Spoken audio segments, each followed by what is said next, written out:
प्रत्येक व्यक्ति को मुख्य रूप से 3 गुरु बनाना चाहिए। वैसे तो दत्तात्रेय जी ने 24 गुरु बनाए हैं। इस सिद्धांत से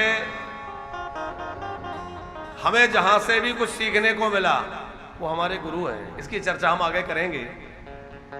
पर 3 गुरु कौन है? 3 प्रकार के गुरुजन की चर्चा शास्त्रों में मिलती है। और वो पहले हैं कुल गुरु। हमारे कुल में जो हमारे यहाँ जात कर्म, नामकरण, उपनयन, विवाह आदि और सभी याज्ञिक अनुष्ठान संपन्न कराते हैं, हमारे कुल के ये सब विधि कराते हैं, वह हमारे कुल गुरु हैं।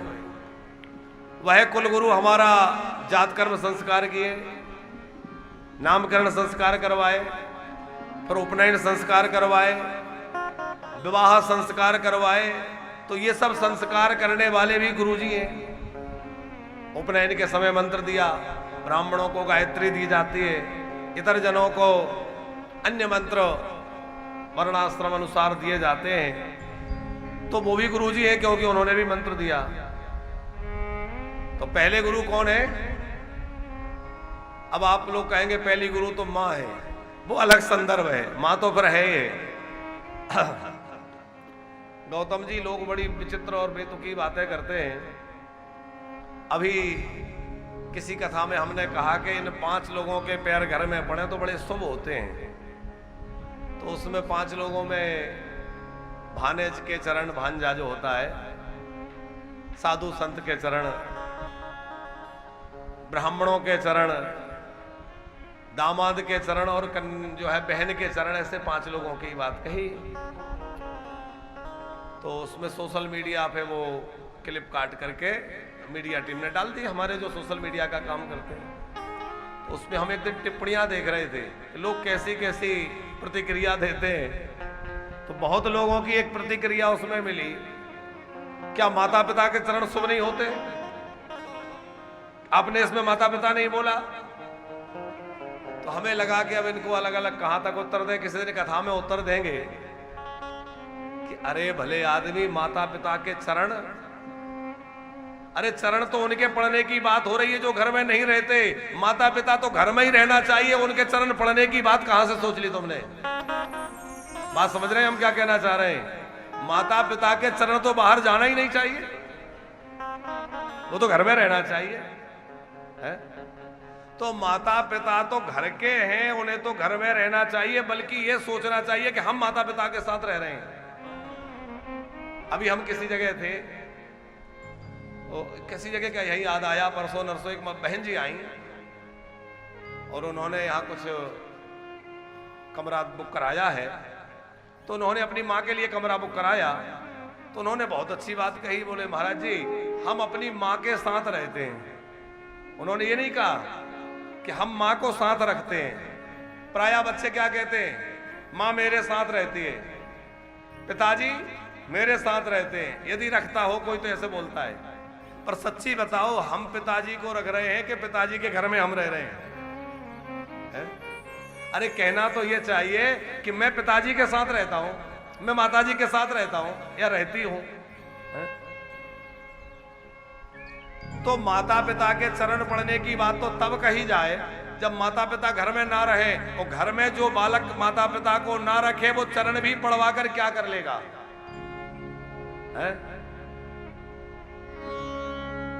ठीक है, कोई मजबूरी है, माता पिता से दूर रह रहे हैं और माता पिता आए तो वो तो माता पिता नहीं है, साक्षात श्री सीताराम जी पधारे हैं, ऐसा समझिए, साक्षात भगवान है ऐसा मानिए। तो माता पिता की बात वहां इसलिए नहीं कही गई कि वो तो उनकी स्थिति तो बहुत ऊपर है, जो 5 कहे वो अलग है। अरे माता पिता तो घर में ही रहना चाहिए, अलग होना ही नहीं चाहिए, बाहर होना ही नहीं चाहिए। तो उनके चरण क्यों? चरण तो उनकी बात चल रही है जो बाहर से आने वाले लोग हैं। हमारी बात समझ गए हम क्या कहना चाह रहे हैं? तो इसी तरह कोई कहे कि पहली गुरु तो माँ है। अब तर्क करने वाले लोग तो तर्क करते हैं। अच्छा, तर्क की कोई प्रतिष्ठा नहीं है।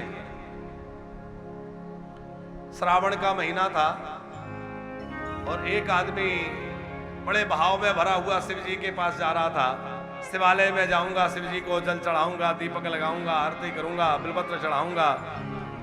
बड़े भाव में भरा हुआ जा रहा था गौतम जी, और एक आदमी तर्क करने वाला मिल गया। कहां जा रहे हो? बोले मंदिर जा रहे हैं। क्यों? पूजा करने। बोले क्या लाभ? क्या बताए क्या लाभ? बोले क्यों रे, कुछ देर बिना लाभ का सोचे नहीं रह सकते। अरे कुछ काम ऐसे ही कर लो, जरूरी है कि लाभ की बात ही बात विचार की? अरे हमारा कर्तव्य हम करने जा रहे हैं। बोले नहीं नहीं, विचार करो, मैं जो कहता हूं उस पर। कहा भाई कहो। मंदिर तुमने बनाया, शिव जी तुमने बिठाए, और तुम ही पूजा कर रहे हो, क्या फायदा? उसने कहा यार अच्छे भले सवेरे से पूजा करने जा रहे हैं, ये कहां पड़ गया कुतर्क करने वाला सामने, अब इसमें कौन समय बर्बाद करे। अच्छा उसने पूछा कि अच्छा ये बताओ कि शिव जी की पूजा करने ना जाए, मंदिर ना जाए तो क्या करें? तो उसकी थाली में जो दीपक जल रहा था उसको देख के वो कुतर्क करने वाला बोला कि विचार करो ये दीपक में ज्योति कहां से आई, ये ज्योत कहां से आई दीपक, इसके विचार करो। अब उसने सोचा कि मैं कहूंगा माचिस की तीली से आई, तो फिर ये पूछेगा वहां कहां से आई, तो वहां कहां से आई, बहुत समय खराब होगा, मेरा पूजा का समय है। तो उसने क्या किया कि फूंक मार करके दीपक बुझा दिया। पूजा करने जो जा रहा था उसने फूंक मारा, दीपक बुझ गया। अब कुतर्क करने वाला बोला क्यों दीपक क्यों बुझा दिया? बोले इसलिए बुझा दिया कि अब आप बताओ कि ये दीपक की ज्योति कहां चली गई, बताओ दीपक की ज्योति कहां चली गई? बोले ये तो मैं नहीं बता सकता।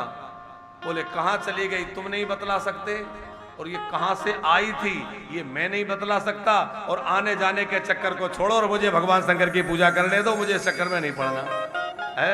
कहां से आई थी और कहां चली गई, क्यों चक्कर में पड़ना? बात समझ रहे हैं? तर्क की कोई प्रतिष्ठा नहीं है, तर्क करके कुछ भी कहा जा सकता है, लेकिन सिद्धांत को समझना चाहिए। हम आपसे चर्चा कर रहे थे कि माता पिता तो भगवान का ही स्वरूप है, वो तो है ही है, पर 3 गुरु मुख्य रूप से जीवन में होना चाहिए। कौन? बोले प्रथम है कुल गुरु, जो हमारे कुल की सब विधान कराते हैं। दूसरे हैं शिक्षा गुरु, जो हमें शिक्षा देते हैं। अच्छा कुलगुरु तो एक ही होंगे, शिक्षा गुरु अनेक हो सकते हैं, जैसे दत्तात्रेय जी के हैं तो वो शिक्षा गुरु हैं। शिक्षा माने जहां से शिक्षा मिल जाए, किसी से हमने छोटा आ बड़ा ABCD सीखी, प्राइमरी में कोई और रहा, फिर मिडिल में कोई और रहा, हाई स्कूल में कोई और रहा, कॉलेजों में कोई और रहा, तो वो सब हमारे गुरुजन ही तो हैं। फिर तमाम जगह जगह से हमें जो कुछ सीखने को मिला, चाहे वो संगीत हो चाहे वो कुछ और हो, तो जहां जहां से हमने जो कुछ सीखा वो हमारे गुरु ही हुए। तो वो क्या है? वो है शिक्षा गुरु। कुल गुरु ये मैया को जगाओ बहुत सो लिया, इनको भी जगाओ उनको भी, दोनों को जगाओ, उठ जाओ मैया बहुत सो लिया। तो पहले कौन से? कुल गुरु, दूसरे शिक्षा गुरु, और तीसरे सदगुरु। तीसरा है सदगुरु। सदगुरु किसे कहते हैं? जो हमें भगवान से मिला दे, जो हमें भगवान के पास पहुंचाए, वो है सदगुरु। अब इसमें लोग बड़ा कंफ्यूज रहते हैं, कुल गुरु कोई सदगुरु भी मान लेते हैं, और कई बार लोग बड़े भ्रमित रहते हैं कि हमने बचपन में ऐसा कर लिया था, आप करें कि नहीं, ये करें कि नहीं। तो उसमें बिल्कुल भी आप भ्रमित ना हो। इस प्रकार से आपको 3 तरह से गुरु बनाने हैं। कुल गुरु तो हमें कुल में जो मिले हैं वो हमारे कुल गुरु हैं ही। शिक्षा गुरु जहां हमें शिक्षा मिली वो है ही।